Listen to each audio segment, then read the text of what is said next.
अगर आप YouTube पे सर्च करो बेस्ट कॉटेक्स स्ट्रेटजी 2024 तो आपको लाखों की तादाद में वीडियोस मिलेगी, लेकिन हर कोई 2-3 इंडिकेटर बताने के बाद वीडियो खत्म कर देता है। इस प्रॉब्लम का सोल्यूशन मैं लाया हूँ, जो कि लाइव मार्केट बेस्ड मेरी खुद की किलर स्ट्रेटजी होने वाली है। सो विदाउट टाइम वेस्ट किए जल्दी से वीडियो की तरफ चलते हैं। लेकिन रुको, टेलीग्राम चैनल ज्वाइन नहीं किया तो लिंक नीचे डिस्क्रिप्शन में मौजूद है, जल्दी से जाके ज्वाइन कर लो। Let's begin.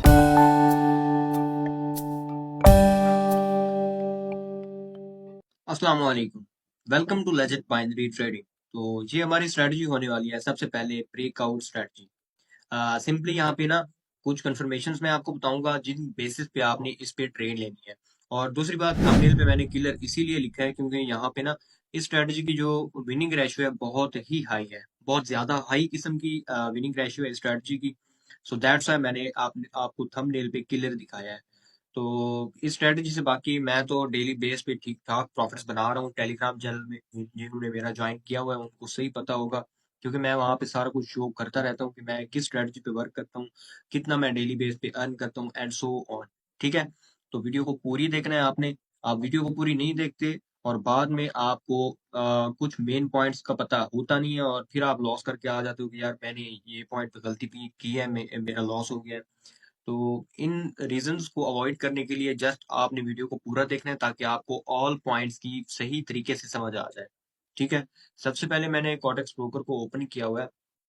यहाँ पे ना आप देखो, किसी भी चार्ट को ओपन कर लो। सिंपल सी इस स्ट्रेटजी का नाम होगा end of the trend strategy. ठीक है, ये मेरी अपनी स्ट्रेटजी बनी हुई है एंड ऑफ द ट्रेंड। सबसे पहले आपके पास एक इसकी रीजन रहेगी और बाद में ना देखो लाइव मार्केट में मैं आपको ट्रेड करके दिखाऊंगा, प्रूव करके दिखाऊंगा। ठीक है, आपको पता है मैं प्रूव के बगैर कोई बात नहीं कहता। अब सबसे पहली बात, the first point is that कि हमने पहले देखना है कि हमारे पास एक स्ट्रॉन्ग फॉल ट्रेंड या फिर स्ट्रॉन्ग अप ट्रेंड होना चाहिए। पीछे से यहाँ पे मैं आपको अगर कुछ जूम आउट करके यहाँ पे दिखाऊं, यहाँ पे मैं रेक्टेंगल से इसको मार्क भी कर देता हूँ, रेक्टेंगल लगा के। यहाँ पे इस वाले अगर आप एरिया को देखो तो सिंपली इस एरिया में क्या हुआ है हमारे पास कि सिंपल सी इस वाली कैंडल ने क्या किया है। यहाँ पे हमारे पास एक कमाल का एक अच्छा ट्रेंड था। ठीक है, आपका एक ट्रेंड था, मैंने आपको सिंपली पहले ही बता दिया कि ये हमारी strategy end of the trend strategy है। तो इसकी इस स्ट्रेटजी में हमने ट्रेंड के एंड पर ही ट्रेड लेनी है। ठीक है, उससे हमें ये प्रूफ होगा कि यहाँ पे ट्रेंड अब कंटिन्यू रहेगा या फिर यहाँ पे ट्रेंड अगेंस्ट मार्केट के जाएगा। यहाँ पे देखें, सबसे पहले हमारे पास एक स्ट्रॉन्ग अप का ट्रेंड था। ये सिनेरियो आप समझ लें कुछ। ठीक है, अप के ट्रेंड के बाद अब ये आपने देखना है कि डाउन का ट्रेंड हो या फिर अप का ट्रेंड हो, आपने सेम इसी पॉइंट ऑफ व्यू को लेना है, आपने सेम इसी कॉन्सेप्ट को ही लेना है। हमारे पास एक स्ट्रॉन्ग अप ट्रेंड था जिसके आखिर में यहाँ पे एक छोटी सी लोनली कैंडल बनी है। छोटी सी कैंडल बनने के बाद दूसरी भी हमारे पास रेड कैंडल बनी है, तीसरी कैंडल बनी, चौथी, पांचवी, ऐसे पांचों कैंडल बन के ना उन कैंडल्स ने सिर्फ एक कैंडल के एरिया को भी ब्रेक नहीं किया। यहाँ पे देखो, सिर्फ इन 1 2 3 4 5 6 6 कैंडल ने मिलके एक कैंडल के एरिया को ब्रेक नहीं किया, ना ही ऊपर की जाने ब्रेक किया और ना ही नीचे की जाने ब्रेक किया। तो हम यहाँ पे कह सकते हैं कि यहाँ पे हमारे पास छोटा मोटा मार्केट ने कंसोलिडेट किया है। ठीक है, तो कंसोलिडेशन क्या होती है उसका मैं आपको सिंपल से बता देता हूँ, जिसे हम रेंजी मार्केट कहते हैं अपनी जुबान में, उसे हम फॉरेक्स या फिर इस मार्केट में कंसोलिडेशन भी कहते हैं। ठीक है, तो छोटा मोटा मार्केट ने यहाँ पे अपनी रेंज दिखाई है, लेकिन रेंज दिखाने के बाद भी मार्केट उस एक कैंडल के वॉल्यूम को ब्रेक नहीं कर सकी। इसका मतलब है कि यहाँ पे हमारे पास एक अच्छा एरिया बना हुआ है जहाँ पे हम नेक्स्ट इसके ब्रेकआउट पे ट्रेड कर सकते हैं। ठीक है, इसीलिए इस स्ट्रेटजी को मैंने end of the trend strategy का नाम दिया है।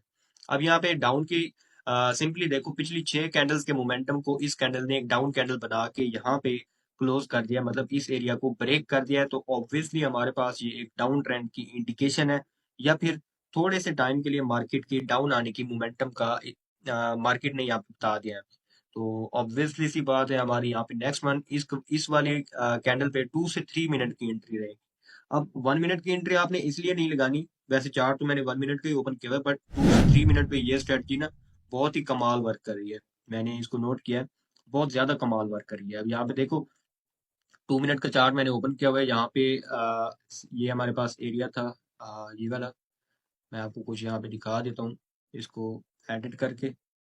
यहाँ पे अगर आप देखें तो इस वाले एरिया को 3 से 4 2 मिनट के टाइम फ्रेम पे ये कैंडल्स बन के भी इस एरिया को ब्रेक नहीं कर पाई, तो ऑब्वियसली सी बात है ये एरिया हमारे पास एक छोटा मोटा कंसोलिडेशन का एरिया है। ठीक है, तो अब इस कैंडल ने मार्केट को ब्रेक किया, ब्रेक करने के बाद उसने मतलब इस सारे स्ट्रक्चर को चेंज कर दिया, जो कि पीछे से एक एरिया ब्रेक नहीं हो पा रहा था, मार्केट ने उसको एक अच्छी बेयरिश कैंडल बनाने के बाद ब्रेक किया है। तो नेक्स्ट वन कैंडल पे हमारी एंट्री डाउन के लिए होगी। अब ये मार्केट चाहे बायर्स की तरफ पुश करे मार्केट को, तो भी हमने बायर की एंट्री लेनी है, मतलब बुलिश एंट्री लेनी है, बट यहाँ पे मार्केट ने एज अ बेयरिश इसको एंटर किया है, एग्जिट किया सॉरी। तो यहाँ पे नेक्स्ट वन कैंडल पे हमने डाउन की एंट्री ले ली है। ठीक है, यहाँ पे अगर हम नेक्स्ट कैंडल पे डाउन की एंट्री लेते तो हमारी obviously direct and clear sure shot रहती। अब हम दूसरी मार्केट्स पे स्विच करते हैं, या पहले इसी को ही देख लेते हैं।